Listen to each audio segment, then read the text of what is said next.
think she's got some sort of tool. She's fiddling with the sensors and she keeps going back into her bra. Okay. Do y'all want to wait for her to pass anything, or? It's like some kind of curve hook or something. To What get do you the mean, like, sensor what off? is she using that? Oh. Yeah, she To get the break sensors the off? sensors, yeah. Because Like, this is supposed to be toenail cutters, right? Yeah, snip stuff, and then this goes inside. Yep, to take the sensors off. On November 9th, 2021, officers responded to a shopping mall retail theft investigation. Common intuition says security should stop a thief the moment concealment is observed. In practice, doing so can collapse the entire prosecution and expose the store to civil liability. Have to go right back there, turn to the left. Okay.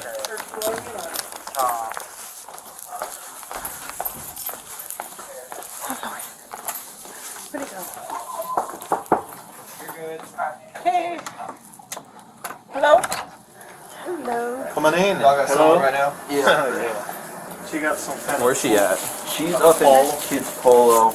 She come out the door here, take a left, go straight down, take a right. She can be right there. Actually, So it's on the second floor? yeah. Oh yeah. So the have near you access done- is gonna be good. Have y'all seen her already stuff items? Or do Yeah, anything? in her bag. We think she's got some sort of tool. She's fiddling with the sensors and she keeps going back into her bra. Okay. Do y'all want to wait for her to pass anything, or how do y'all? Or What? do y'all want us to make contact now? Yeah. It's up to y'all. We You guys, prefer to wait until she leaves. Wait till she leaves. That way, yeah, she going to court. She can't say, I didn't pass last one. So. Hey, so she's gonna be on the second floor. It's gonna be a black female, heavy set, stuffing items into her bag. They want to wait. White shirt, black pants. They want to wait until she leaves. So then we'll just go ahead and make contact with her then. But we got eyes on her. She's in the children's section on the second floor. I don't think it's going to be super high dollar. Just the fact that she's got a tool with her. It's gotta be She's something. taking Chimel Polo, which is pretty expensive too. Yeah. She's taking a decent. The bag's definitely getting a lot bigger as she's going. I just don't know how much longer she's going to be in here. so those are Old Navy. Is that Old Navy on the bag? Yep. Y'all got some good cameras. know, It's this like is some CIA, FBI kind of stuff Yeah, right? see, that you see on TV. I wish I had the popcorn so we can. She's not very slick about it. Picked her out right away. She's looking around for other people, but she's failing to look up and notice that there's cameras here. They should just, it's 2021. Every place has cameras. They could zoom in and read your text messages. Exactly. Don't do anything illegal. But it's It's rather So be she's safe than stuffing into sorry. that Old Navy bag or her purse? and her purse. Also one pen in the purse. I think So it's gonna she's be- put items in both bags. Yeah, she keeps going up behind the rack, so we've caught like partially concealing it, but we know it's going in the bag. She's coming out without it. Have you guys actually seen the tool? We can't. It's like some kind of curve hook or something. To What get do you the mean, like, sensor what off? is she using that? Oh. Yeah, To she get the To break sensors the off? sensors, Yes, yeah. because she's sticking it in the top. It may be. It's not uncommon, or it's not super common, but sometimes they use razor blades. see, she's sticking. It's like some kind of hook that she stick through here and wow. take the sensors off. And she's concealing in the bra. Yeah, she keep going in and out of her shirt. Crazy. This is how criminals do Christmas shopping. Oh yeah, we just had to cut 2 people. I gotta per work day. an extra few hours and then go on a random day off and go. That's how I do my Christmas shopping. We caught 2 people the other day who said they were in here doing some early Christmas shopping when we asked them why they were in here stealing. So, Wow. They actually said that? yeah. Oh, damn. Do you know that actually that black balls cameras are there working? Don't When y'all, they do I mean, that, it's not like it y'all's draws cameras are hidden. attention to them when they're doing that whole looking around. They think they're being like not suspicious, but they are. She just used that tool. I don't know where she's dropping the sensors, if she's putting the sensors in her shirt, if she's going to dump them later or something. But So is that usually what y'all do? Is y'all wait for them to leave so you can go ahead and just Yes, because the company have it like you get sued because you get stopped before they leave, and they say, "Oh, what's gonna pay for it?"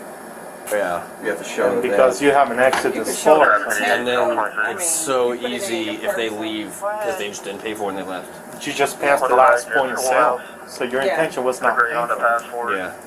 Right now, I'm going to say she's probably around the $300 mark. But I'm not positive because, like I said, you can't see everything she's concealing. Yeah, but Oh, yep. She just put something else in there. Yep. She's nervous. I think she might go out upper. I think she's just going to look for the closest door. Belt's Mall. She's on the escalator headed downstairs. She's walking towards the entrance? Going inside of the mall? Yeah, like going into the mall, not Mobile Yard. Okay. Okay. 41 to 44. She's going back to the Abercorn side. Stay over there. She walked out.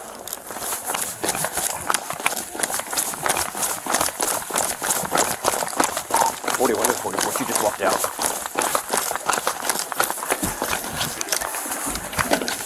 No, we're on that. Alright, who got it?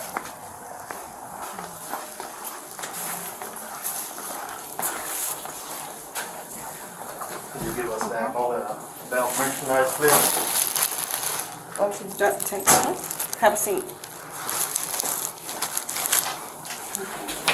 Do you have your ID with you, ma'am? Is it in your bag? Is it in your purse? Yeah. Oh, we got it.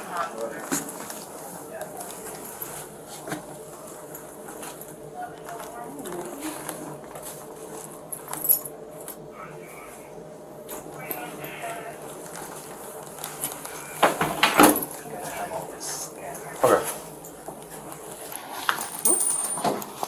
I think that's everything. Put that back in there. I think she got me sure some Oh, book or something. well, we're gonna be looking at that too. Stand up. What's your ID at? It's right here. I can go ahead and get it.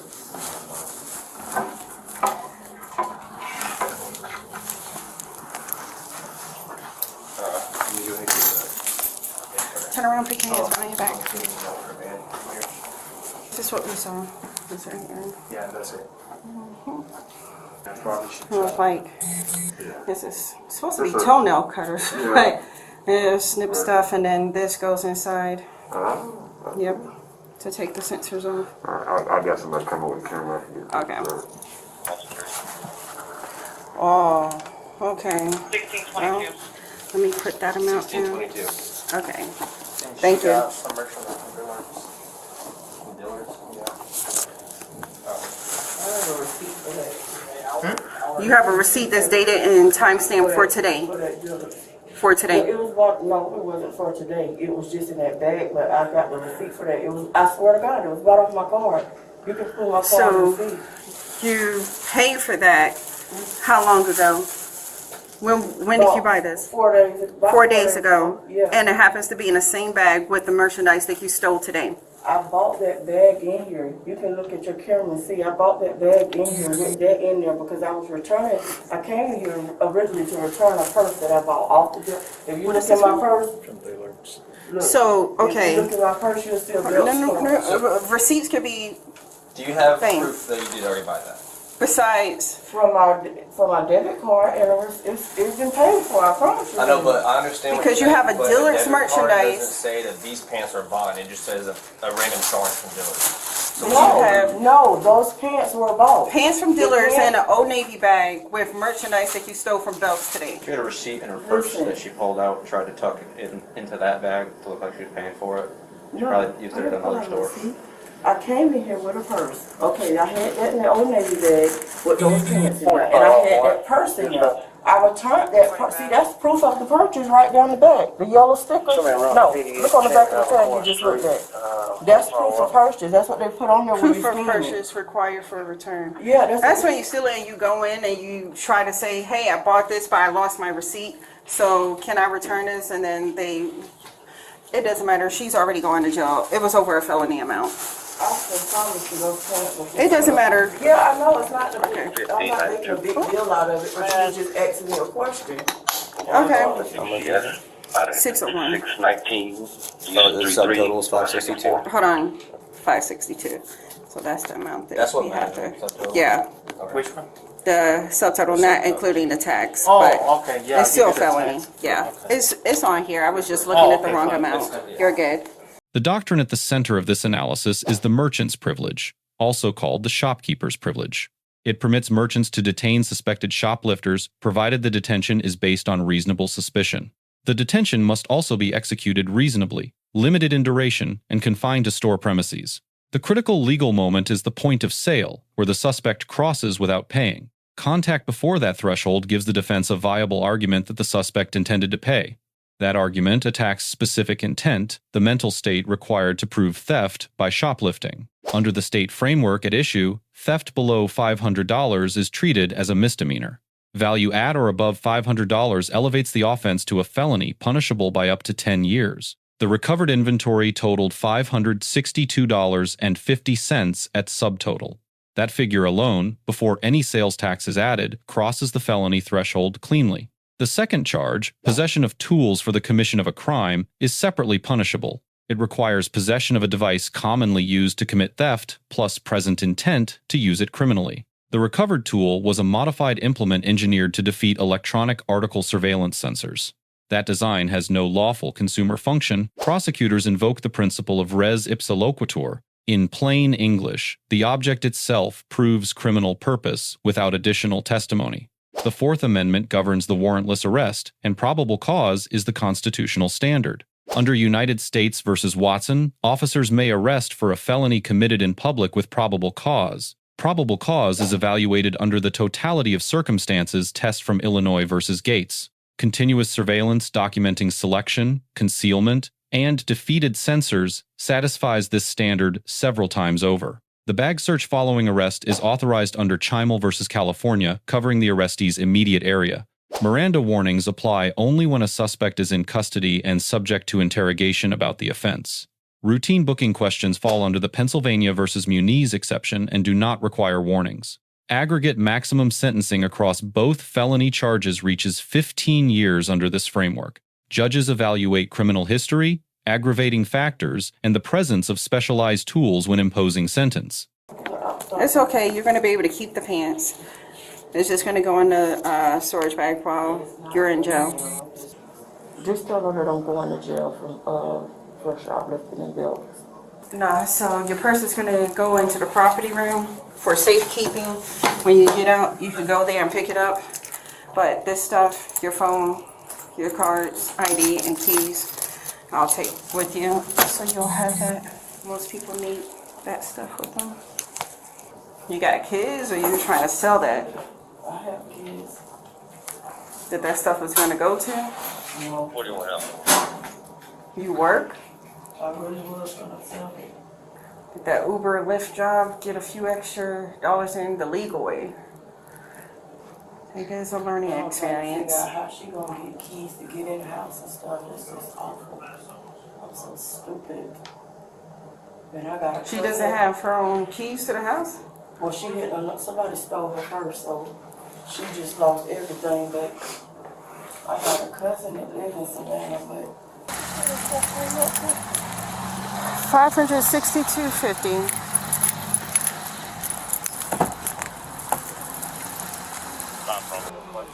Felony shoplifting and also possession of tools in the commission of a crime. Let's take it as a learning experience and try not to let it happen again. And everybody makes mistakes. The responding officers receive an A- for tactical patience and clean legal execution.